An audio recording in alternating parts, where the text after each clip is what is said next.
And a good morning at you. Nice to see you.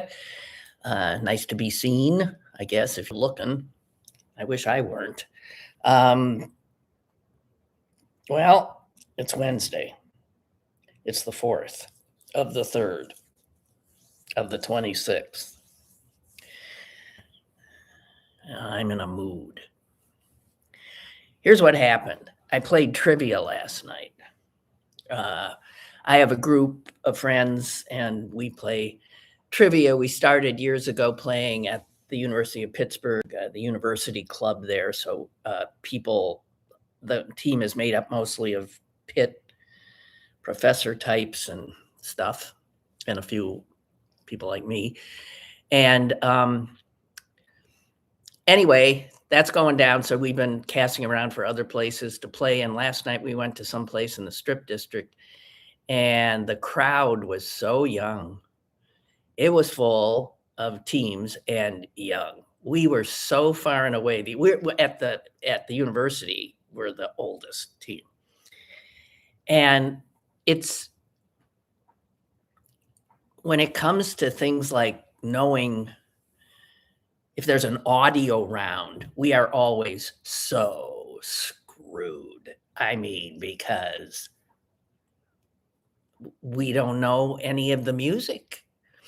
And I see this, I play, like, I do crossword puzzles and other stuff. And anytime something has to do with popular culture, or even like going through the checkout at the grocery store and seeing magazines and not recognizing any of the celebrities. Oh, People magazine, you look at it and like, who are these people? So we're at a real disadvantage being old farts. But I have to say, the reason I'm telling you this is because one of the categories, and when it came up, I got excited, was current events. And I thought, ha, here's where we're going to clean up. No, because what passed for current events was such stupid, nonsensical, so stupid and nonsensical, I can't think of any of them. Or like, what fast food restaurant recently changed their something or other? I don't know, something like that. Or, I mean, God. So when we were leaving, one of the women, who is a professor at Pitt and who looked really depressed, said, she said, I have been so reluctant, as other of my cohort, other professors have over the last 5, 6 years, 10 years, decried their students' readiness for any kind of scholarship, right? And I don't mean a scholarship, any kind of study. And she was talking about the dumbing down of our young people, which has been an ongoing thing. And she really pushed back at it because, of course, I mean, she's encountered many smart as heck kids and whatever who seem to know stuff. But she says it's getting harder and harder to ignore. And my brother noted it too before he retired. And that's at a top level. So that's at a high level law school. And he notes that. And it's that, I'm sure it's this stuff. It's the phones, the tech, the quickness, the inability to sort of focus on one thing for a long period of time, the dumbing down of maybe schools as well, although I suspect a lot of the kids at the college level have, been to better schools. I don't know. And also what my brother was saying is nobody knows how to write anything anymore. Why should they? They don't do their homework without AI. They don't write anything without AI. AI writes it. So here's the end result. If what this tech is going to do for us is do all the things that our minds, our brains, our imaginations used to do, had to do, then what becomes of our brains? If they're not used, they atrophy. Like any muscle. And you and I are already not using our brains as much as we used to have to. I mean, just stop and think of getting someplace you need to go. I mean, I love that there's now, GPS. But we used to find where we needed to go. We did. It was harder. You had to read a map. You had to maybe get lost. You had to whatever, but we were exercising our brains. And now, and I succumb to it too, what's our reaction to something we don't know? Google it. Google it. Or people beyond where I am, hey Siri. So what is it that humans are supposed to do? What is our purpose? Why are we here? I mean, that's been the question from day one. What are we doing here? But now I really ask, if the bots are going and tech is taking everything, our jobs, our heads, and I was reading an article. I didn't read much of it because I can't bear it. It was talking about Elon Musk's latest, thing, where he is so excited because he really believes that our future is that none of us will work.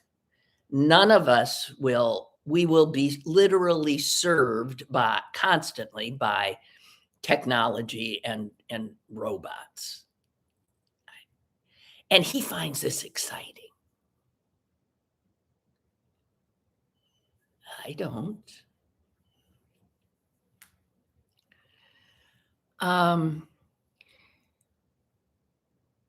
The fact that, you can draw a line probably to how we ended up with Donald Trump as the president, right? You create an unserious people. You create, I'll never get over George W. after 9/11 saying, we were, as I've said before, he had a country who, if he had said, I want you to crawl on the broken glass of the Trade Center and do whatever, we would have. But he said, go shopping. And that was when it became so clear to me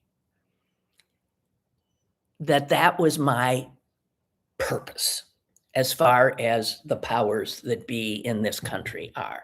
I was not a citizen. He wasn't asking that of us. A citizen would have been asked to do something of import. We're consumers. Our job is to keep working to get money and then taking that money and spending it, and to keep that cycle going and the economy, our economy humming. And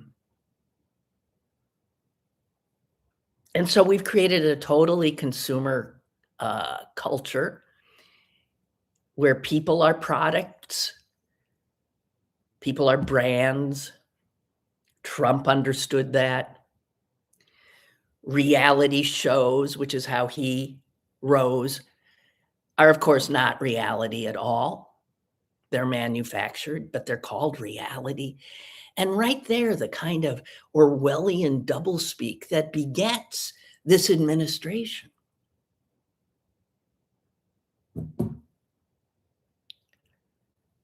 I think we're fucked.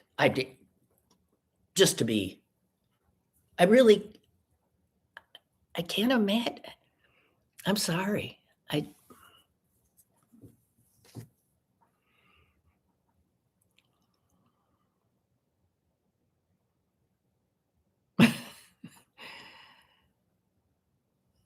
Richard says we came to a fork in the road and we took it. Right between the eyes, we took that fork.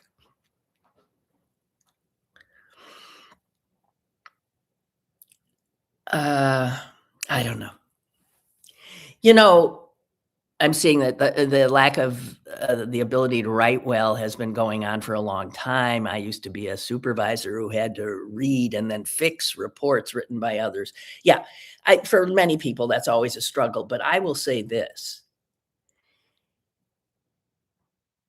The inability to write well, or just to write something coherent, is indicative of, and if you can't write something coherent, the odds are you're not thinking coherently. You can't think. I don't know. We're fucked. I'm just saying.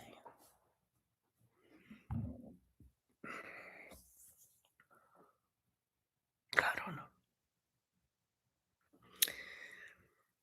Okay. I had the misfortune of waking up this morning and way too early, and then thinking, oh, I never or rarely watch morning news. Let me check out, what they're saying about who won primaries and this and that, and anything I might need to know, because I rarely do, because it was right at an hour, top of the hour. And oh God. So anyway, the TV sort of stayed on. I kept muting it, and then it happened. Pete Hegseth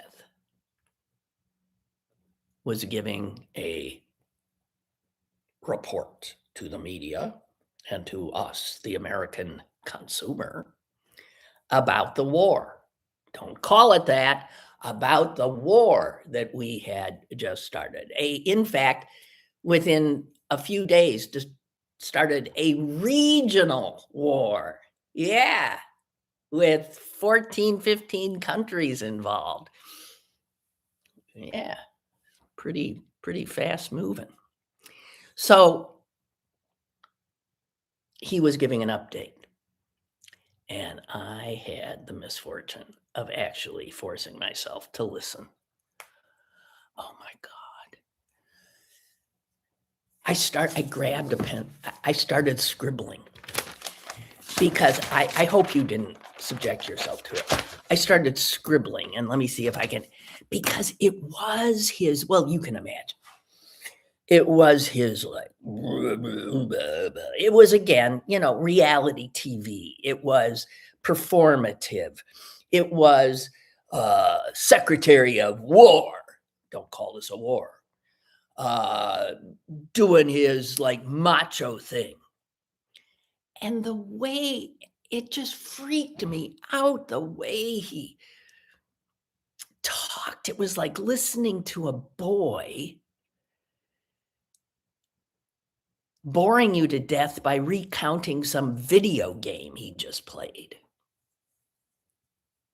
And then I obliterated him. I shot him out of the, it was like that. Dear God in heaven. Let me see what, it won't sound, we are only 4 days into this, and we will take all the time we need.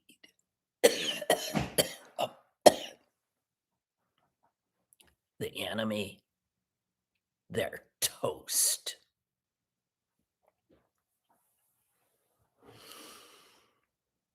Here are the verbs he likes. I think he called them adverbs, did he? Or adjectives? Because he did make reference to here, I was scribbling them down. Hunt, we're gonna hunt them. Dismantle, I'm joking.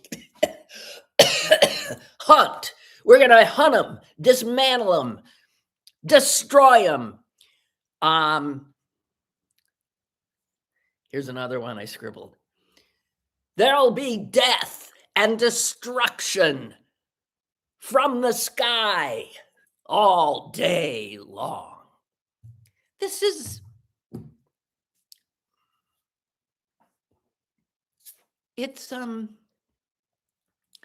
I think this is all of a piece of what I've been talking about, the dumbing down of our country. The inability to be serious and sober, to know what the proper tone should be in a moment from a leader. A leader. We're playing for keeps.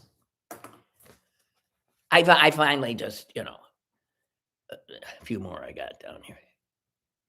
We're punching them while they're down, and we should. Punching them while they're down. That's just classic Trumpian? I mean, I thought that when I was a kid, I was taught that you don't punch when someone's down. We're just getting started. We will unleash American power.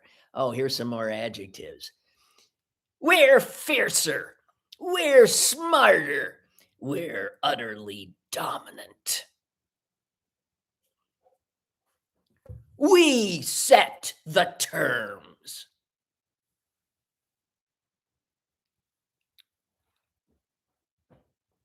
This is oh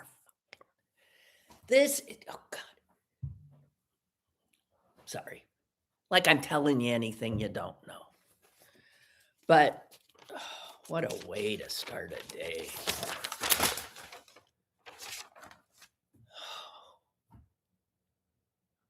My God.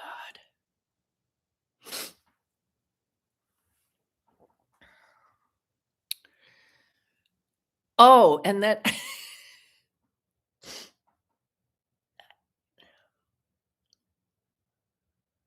Huckabee. I think I mentioned him yesterday. He's popping up. Well, because he's the ambassador, our ambassador in Israel. Huckabee.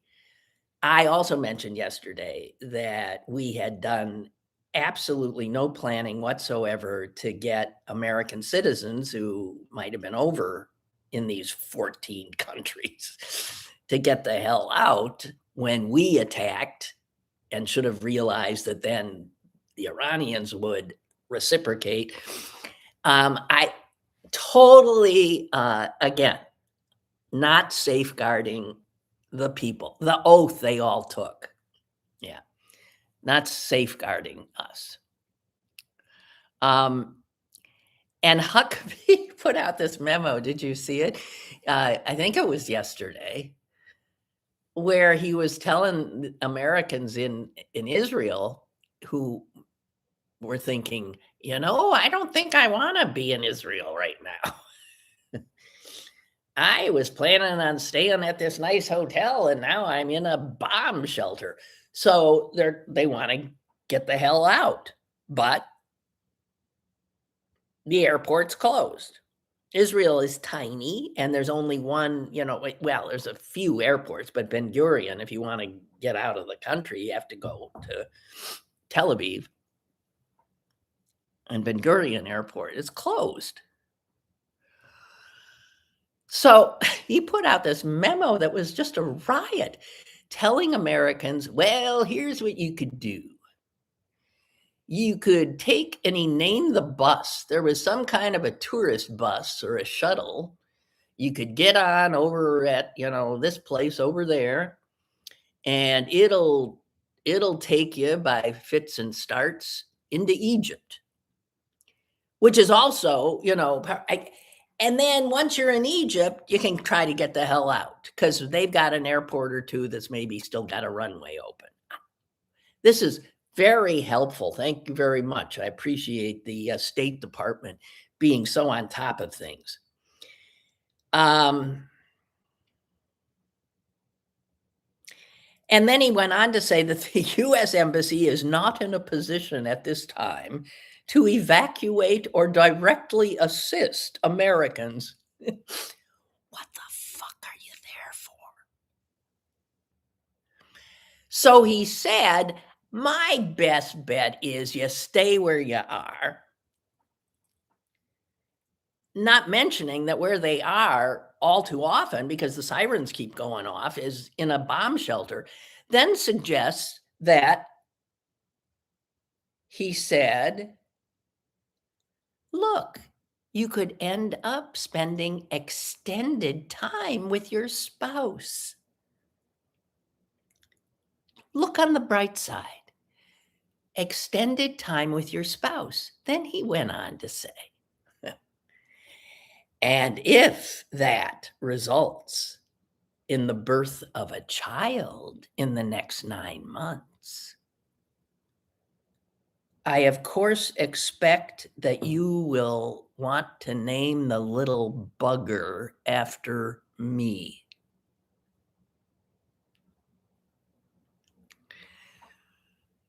People trapped in a war zone asking for help from their government, and that's what they get. What? You can't make it up.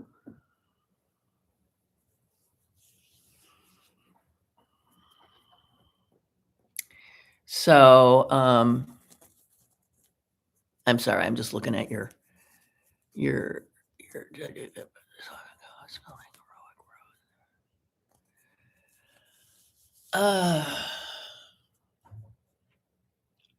I don't know.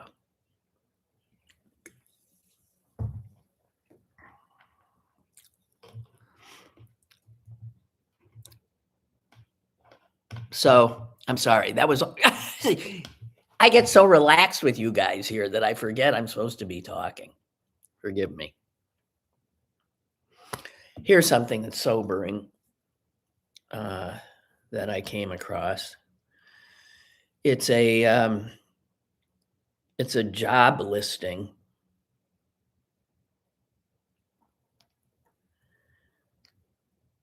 And the job description says that Joint Technology Solution, Inc., that's the company that's hiring, Joint Technology Solution, Inc., a veteran-owned government contracting company, is currently hiring staff to process personal effects at Dover Air Force Base.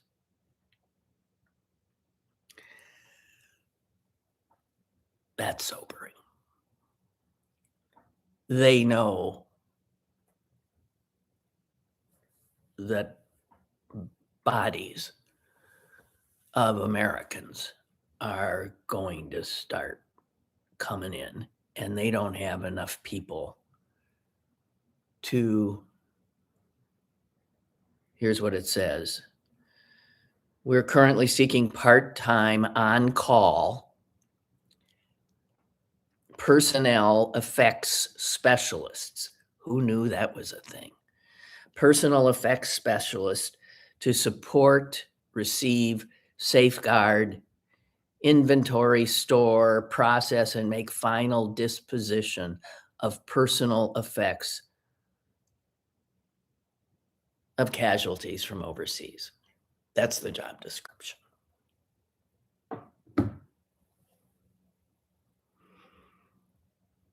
Oh, gosh. So, all right. So the primary, Texas, especially yesterday. I don't think anything particularly surprising. I'm not surprised Tallarico won. I'm not and I think that, as I said, I think he's the better candidate for the general if there's any chance that Texas will elect a Democrat. Also, the reality is it's a good thing that Cornyn, whose seat is the one in question, the incumbent Republican, will have to face this awful human being, Ken Paxton, the Attorney General, in a runoff, since neither of them got over 50%, because there was a third guy running who took something like 12% of the vote. So if Cornyn, seems to me, what do I know? If Cornyn, you don't want Cornyn to win. You want the bad guy to win, which is scary because odds are then he goes to the Senate.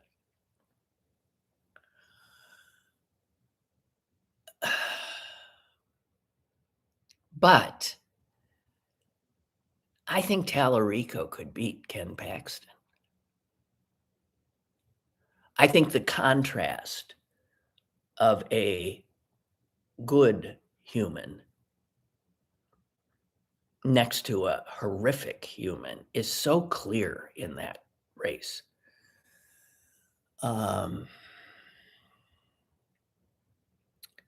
It's beyond my comprehension to understand how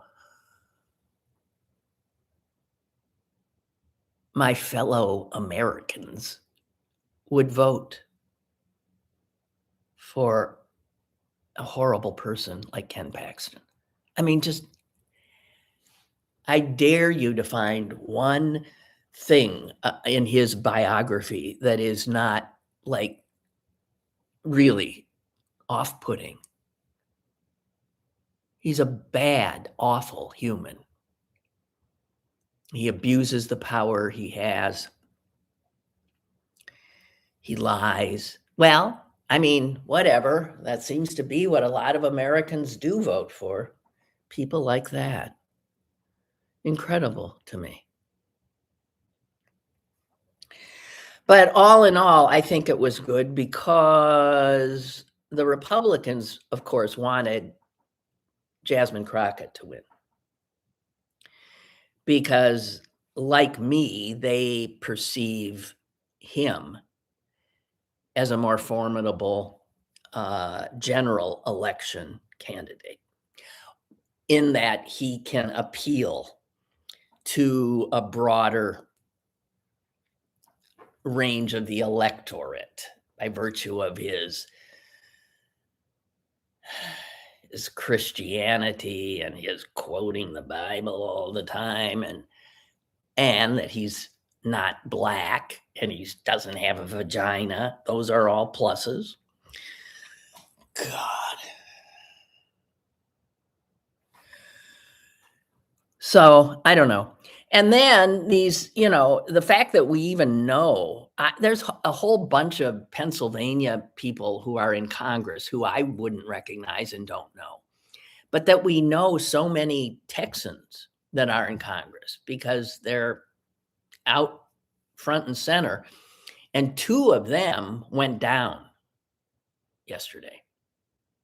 2 Republicans who have been in the Congress lost their primaries. They got primaried. And as you know, when you're primaried, you're always primaried to the extreme.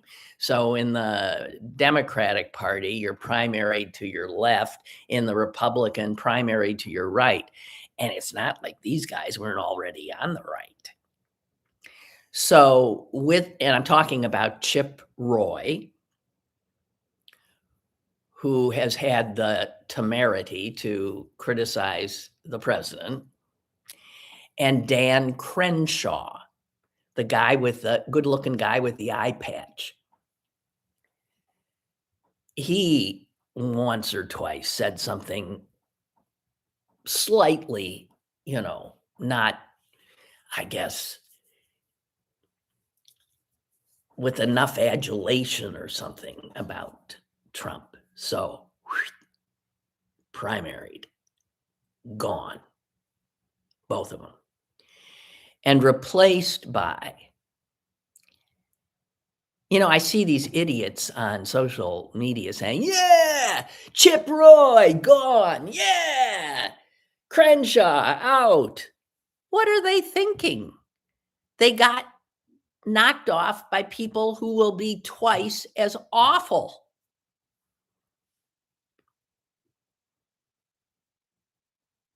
So, I don't know.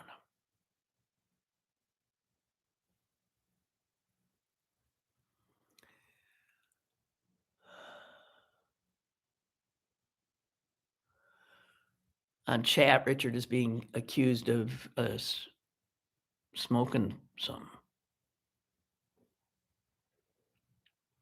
Richard, is everybody aware of who you are? Because Richard is quickly becoming one of the most verbose. I don't know what counts as verbose on chat. The most people on chat. And he's a great, it's good stuff. But for those of you who don't know, I'm telling you, that's Rich from the North Hills, formerly known as Rich from the North Hills. A guy who I remember 20, 30 years ago refused to get a computer, right? Still writes letters by hand and gives them to the postal service to deliver. But you be the big guy on chat now. Margaret wants some of what you're smoking.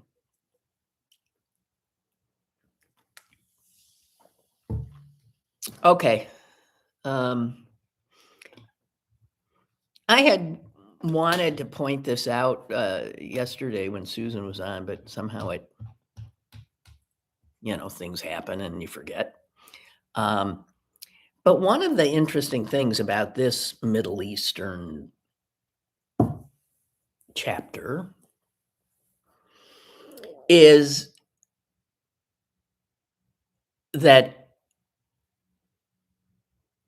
all these Arab states that are involved are fighting or allied. They are on the same side, fighting the same enemy in as much as they're, being targeted themselves as Israel. So what's odd here is it does show how much the Arab world really wants and has wanted Israel to take out Iran, just to be honest.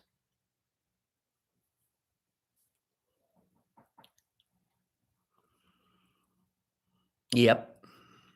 So it's strange bedfellows, this one. because Iran was a creator of big trouble in the Arab world, in their countries. They were the ones who propped up that god-awful Assad in Syria, that murderous son of a bitch. He's a dentist, you know. Yeah, the murderous dentist who's now living in luxury in Russia. Iran is the one who armed and supported Hezbollah, which has kept Lebanon in a state of constant civil strife. They also bankrolled Hamas in Gaza. They've done nothing but try to destabilize the entire region. So it's interesting. Most people, as I've said before, this area of the world is so goddamn complicated that even scholars of it, people who spend their entire lives studying its history and blah, blah, blah, blah, and up to the present, they are, not necessarily coming to agreement on things because it's that granularly complicated. And of course, media doesn't do complexity.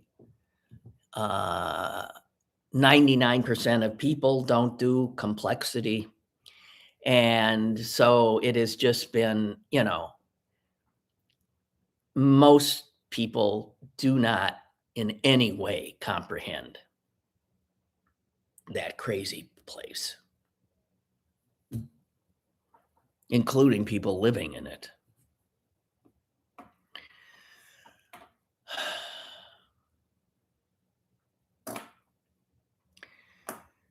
What else I got? Oh, I did want to quote, I think one person who just knows the area really well and has written really good stuff trying to explain it to anybody with the,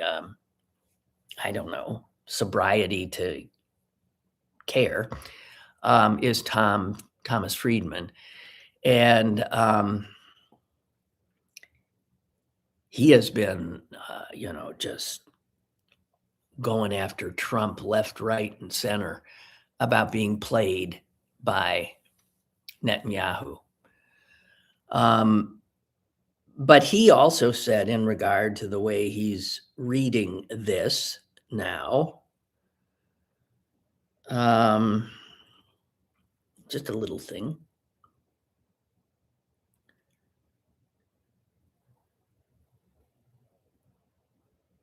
He's expecting this thing to just keep changing.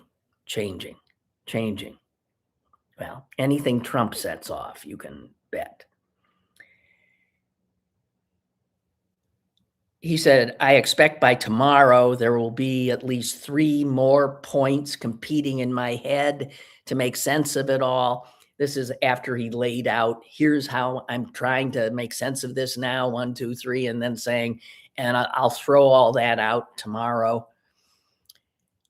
And he says, because this is what's happening right now, is the most plastic, unpredictable moment in the Middle East since the Iranian Revolution of 1979. And he said, everything and anything is possible. And that's sobering.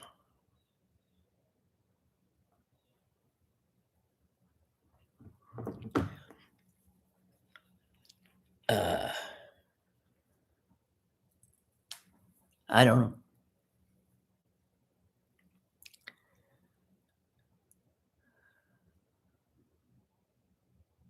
So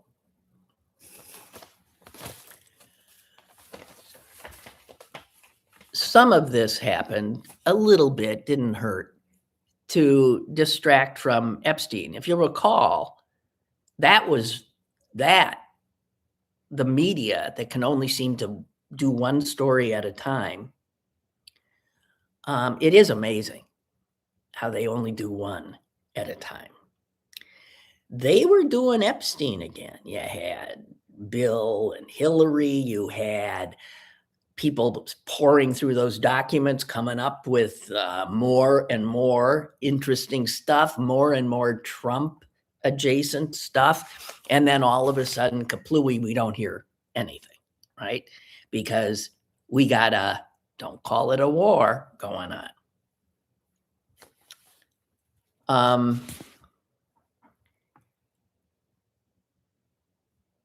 The state of New Mexico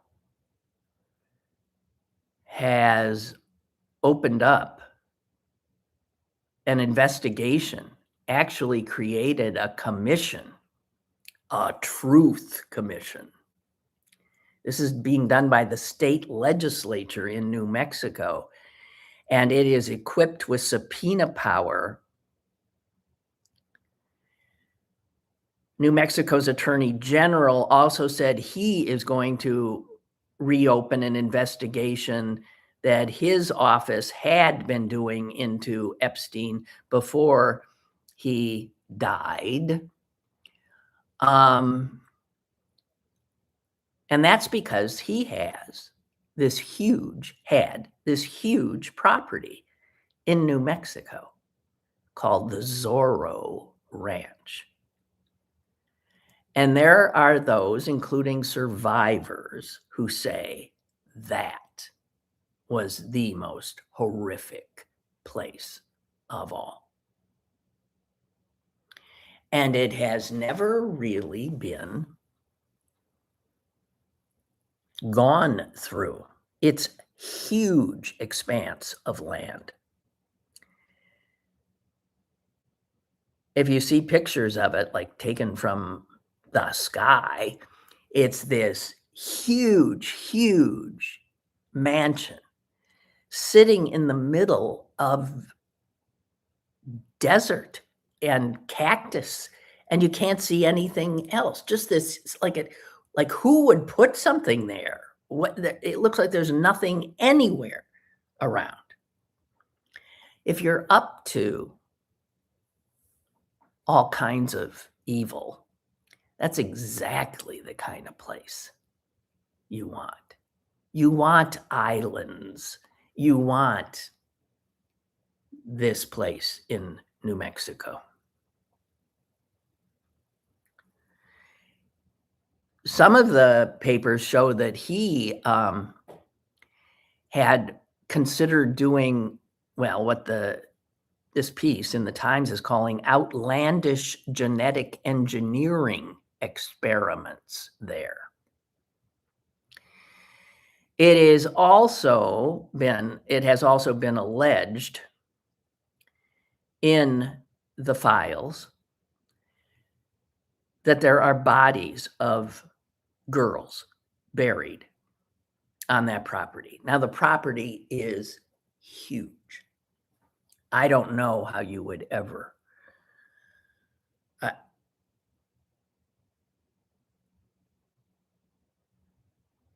the FBI was told that Epstein had concealed the deaths of 2 abused girls, ordering them to be buried in the hills outside the ranch. It is unclear whether the FBI ever looked into that tip. I don't think we can even begin to imagine. One of the reasons he wanted this property where he wanted it was because of the geography I talked about. There's nothing anywhere near it.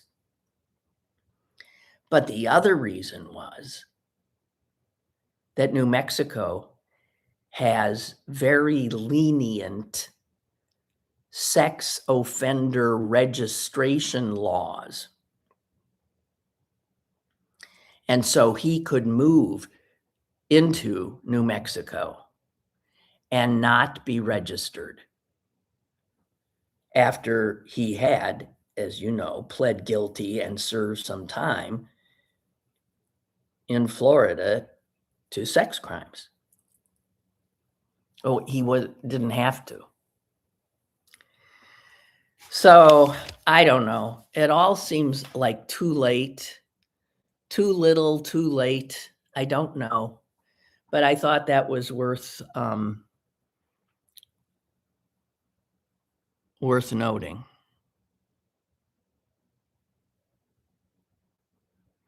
Oh, that's interesting. Richard is suggesting, when will the sleeper cells, the Iranian sleeper cells, spring into action here? And when they do, there's the pretext Trump needs to cancel the midterms.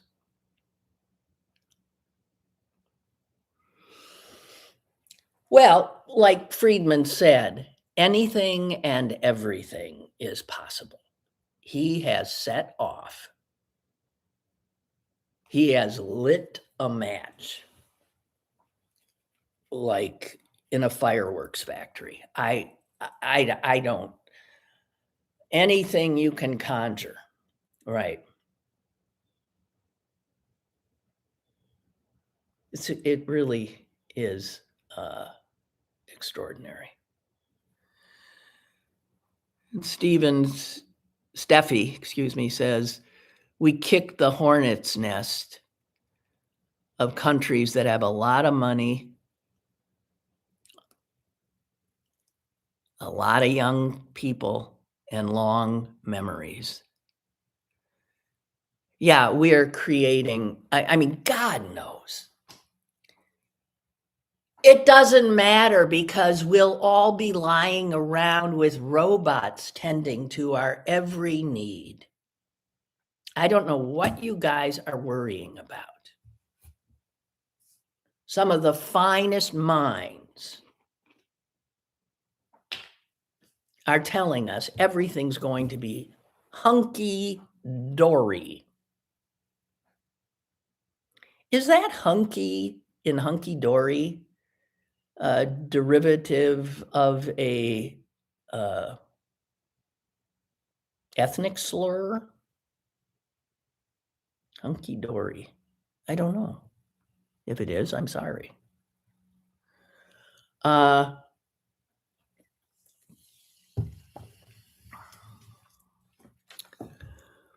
Laura says, if it's not a war, what are we calling it? What are they calling it? An operation? When Hegseth, in this disgusting thing this morning with Hegseth, the first reporter asked him a question and quite clearly didn't call it a war. I'm trying to remember what she said. I don't know. It was some bullshit operation. That wasn't it, but it's like, I don't know.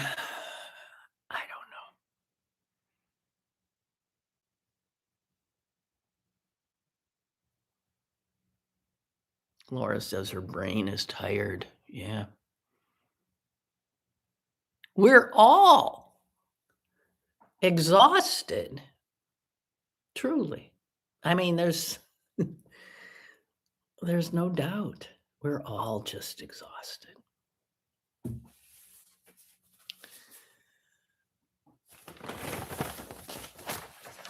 Well, for entertainment purposes, Christy effing Noem will be back on Capitol Hill today, and maybe some other senators will have at her. I mean, that was Tillis on her and the puppy was good stuff. But of course, see, I hate these people. Tillis voted to confirm her. And he's only coming out and excoriating her now because he's not seeking re-election.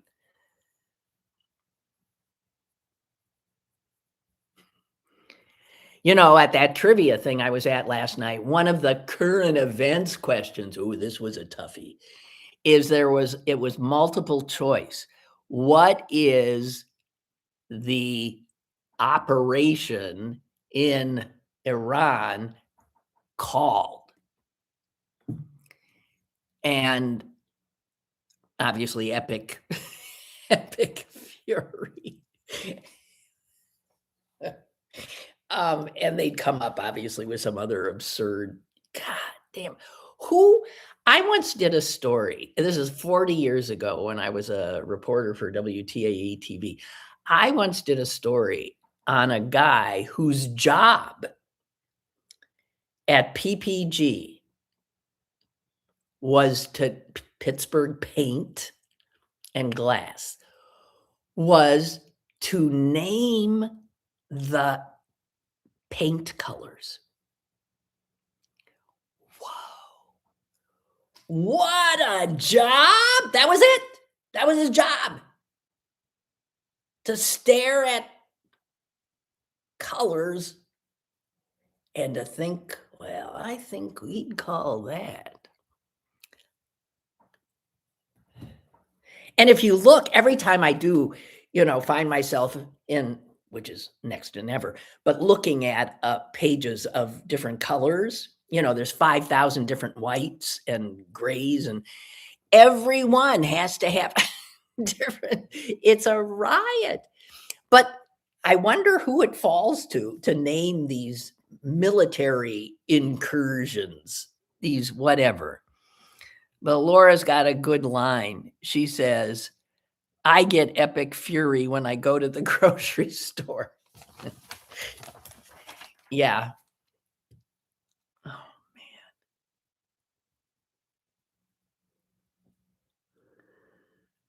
man. Oh.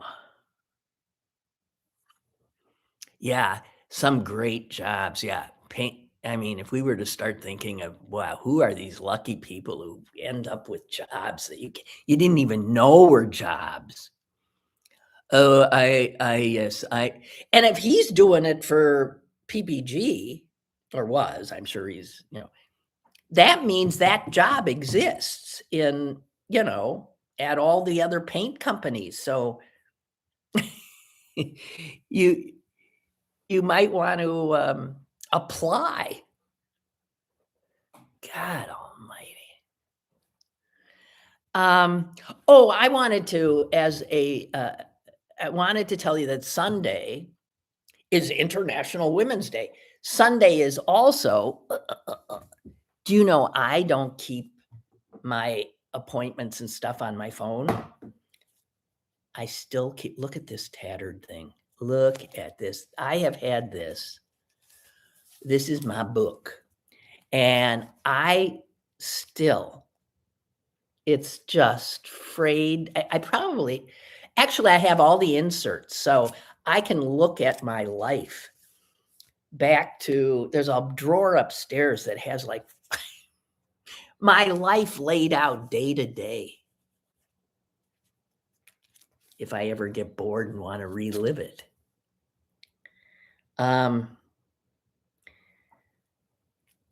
But I wanted to tell you that this Sunday is International Women's Day. Also, it says on my little calendar here, the daylight savings time begins. Oh, geez. Okay, well, so that means what? We spring forward. Okay. So that happened Sunday or Saturday night, right? Saturday night. Anyway, I wanted to tell you that on International Women's Day, Fat Mandy, along with some of her amazing pals, is doing a concert in celebration. I'll find it. God damn it. At Mr. Smalls. Okay. And I read the stuff about this, the guy, this group that's performing, and they're Russian. They're from Moscow. And it's a man and a woman, as far as I could tell, that have been touring all over the country, and they're called Chase the Comet. And it's a fascinating history. They were huge in Russia. I'm more confused. I always think of Putin not letting anybody out to like make money and stuff, but maybe that's wrong. So anyway, this Russian group will be performing, as well as the Clitorati,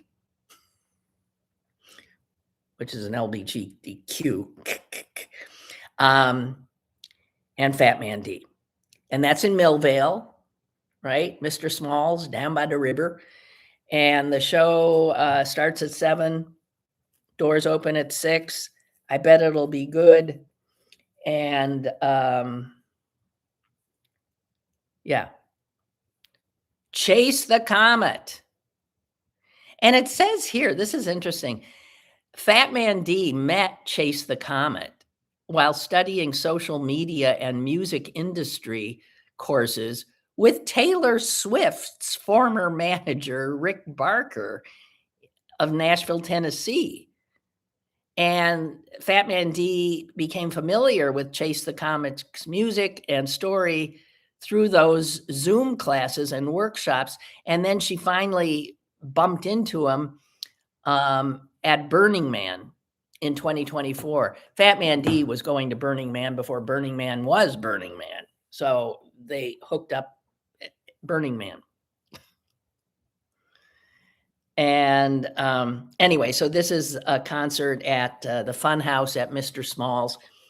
And just, I told Mandy I'd let you know about it. Almost forgot. Okay. And wait, hang on. I'm looking at all these things I have here that I haven't, and this is like sort of then, mopping up. I'm sorry, but what is that story about the mayor of Pittsburgh, Corey O'Connor, has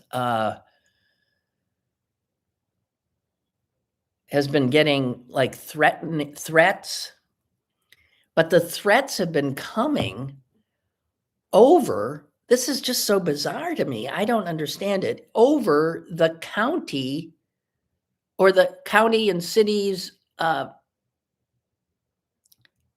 public safety radio channels, like where the cops talk to each other and dispatches are made. And somehow somebody has been getting on there and threatening the mayor. And I think they're not saying much about the threats, but they sound serious, threatening him. And they're saying that they're anti-Semitic, which is odd because, well, his mother was Jewish. His brother is a Catholic priest.